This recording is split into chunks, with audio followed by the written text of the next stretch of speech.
What is cracking? This is going to be a quick video. I don't know. Probably a 10-minute video if you're lucky. Everybody's wondering about the helmet I bought. It's by YESWELDER. The same company that builds the machine that I have. That's another reason why I went with them. Because they're basically like a one-stop shop store. They have everything that you could possibly want. And not have to search for reviews and crap. Alright. So, further ado, this is the YESWELDER helmet. Sucker has some weight to her. So this is the, I don't know, honestly don't know what model it is.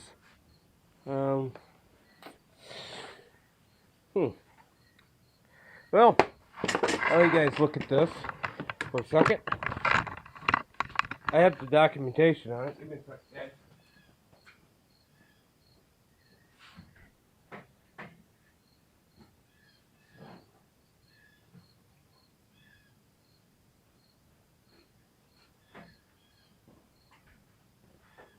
Alright.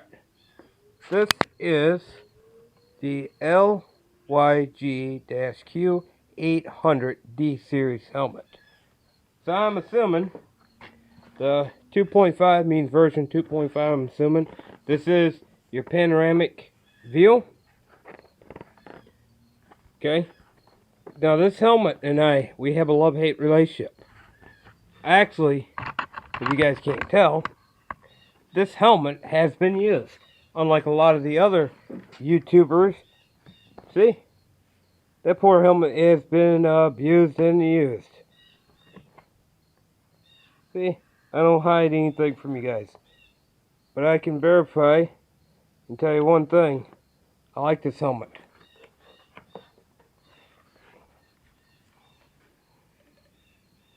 There you go.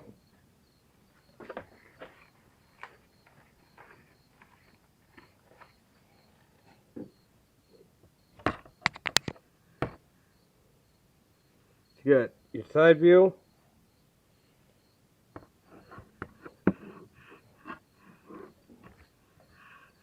The only thing that sucks, the sides don't tint. So this is a non-tinting welding helmet. Now on the most of your controls, and let me just dump it upside down. Try and get you guys to see what I'm seeing. It's kind of hard. There you go. There's your sensitivity and your delay and your weld, cut, and grind switch. There you go. And dust bunting. Now, and there's your shade adjustment. Okay. One thing on the shade adjustment, if you're on cut or grind, on the shade adjustment, if you're on cut or grind, it goes 5 through 9, and when you're on weld, it goes through 9 through 13. Alright, now I was looking for another helmet, because I don't want all my controls on the side of the helmet. I want my shade adjustment on the side of the helmet, so I can adjust it. Now, after using this, I kind of wish it didn't have the shade adjustment. I wish it was in the up here, because that gets hit all the time when you're welding. Now, the other problem I have with this welder helmet is, look at the depth. Let me get the light back up here. Look at the depth from where that screen is to where the bottom of the helmet is. See that depth? There's a nice gap there. Now, I don't understand why YESWELDER did that, why they needed to do that, but this lens sits way too close to your face. I'm going to tell you guys that right now. I don't like how close it is to my face. The one thing I do like about it is having these side views. When you're underneath the vehicle, you can actually see out of the side. I wish they were auto darking, but that's here or there to talk about. I mean, it's just a minor problem I have. these sides don't dark. But the helmet itself is pretty good. If you can get over having a sandbag on your head, this helmet is pretty nice. For me, if I was just doing standard welding, I will get a different helmet and put this up just for using underneath cars. Because this helmet is pretty heavy. But it is a nice helmet. So, there ain't much to say about it. The headgear, not much adjustment at all. You guys probably wonder what I'm comparing it to.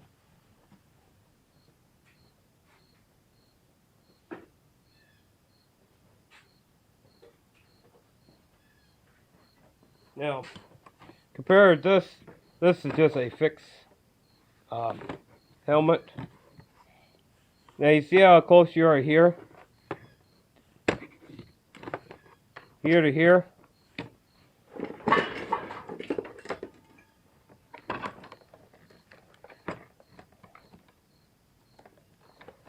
And you gotta bend that pretty far.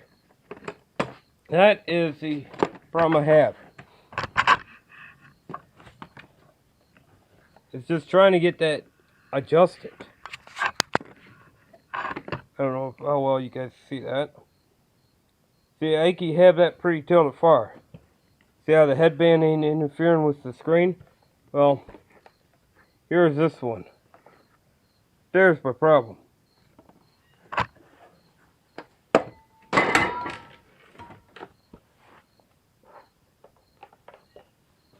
And another thing I hate about this, my nose pokes at the screen here.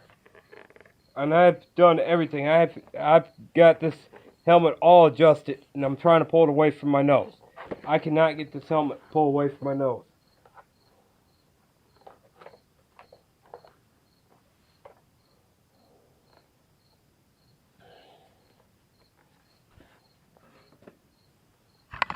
You guys can pretty much see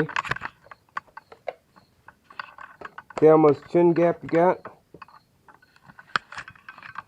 There you go. See the chin gap? You don't want that chin gap. And to be able to use this helmet, I have to run it like this. And guess what that does?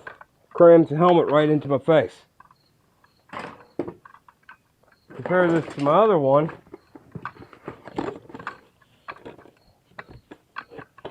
Okay. See that?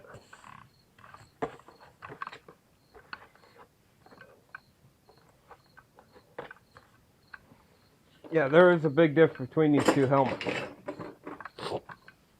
Now, I don't know what's going on with YESWELDER, but when you're underneath the vehicle, that's not too bad. But like I said, as a daily runner, I don't recommend this as a daily use. Using it to get underneath cars, yes. But to use it as a daily use, no. You guys can see the difference. See how that one slopes? See how that is? Yeah. I like the helmet, but I hate it at the same time. I can't recommend this as a daily welding helmet if you're not underneath vehicles.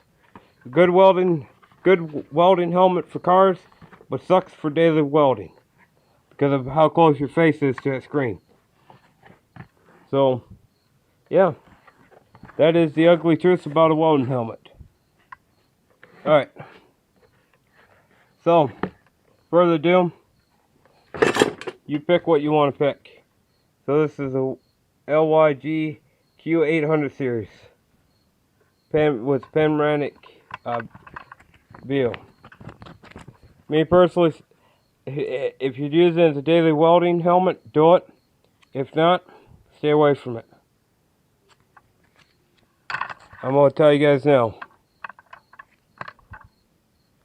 And the booklet they give you for this is pretty useful. The first welding helmet I've ever seen that had a useful manual. Let's just show it to you guys. Gives you all about that. Gives you about the reaction times.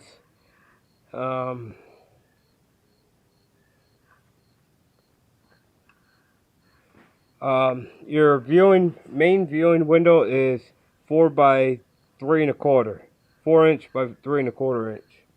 Very small viewing window.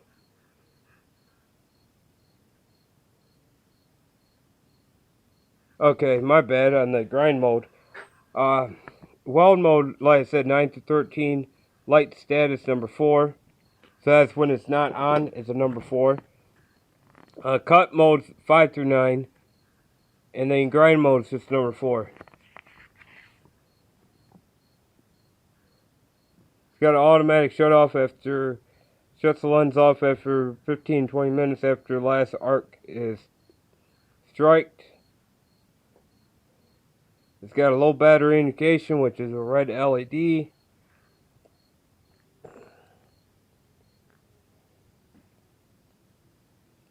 The weight of this helmet is 1 pound 6 ounces, and you do feel every bit of that. But yeah, this book's pretty useful. It tells you your gas metal, arc welding, what minimum protection shade you want, your TIG setting. You know, it gives you everything you need to know. But my honest review, stay away from this 2.5 if you're going to use it as a daily welding. It was a $100 helmet. Yes, it's nice. It's got the true view, which it kind of makes you wig out because you don't think your helmet's actually tinted. I don't know if I can really show you guys. That's what it looks like looking through it. But stay away from it. I'm going to order another helmet because I don't like this specific one. So I have my eyes on a couple more of these that I'm looking at. Maybe, maybe not. I don't know. But it is a nice helmet once it gets running. And the one thing I do like is having a little bag to keep the dust out of this helmet. Keep the welding, grinding, and all the grinding and dirt and everything else. So it does come with a pretty good bag. So you take what I say was the word of grain of salt. That helmet, nice underneath cars, underneath vehicles. Sucks if you're going to use it as a daily welder. So, well, I'm hoping this will work out for you guys. Sorry for the short video. Alright, peace out. Have fun.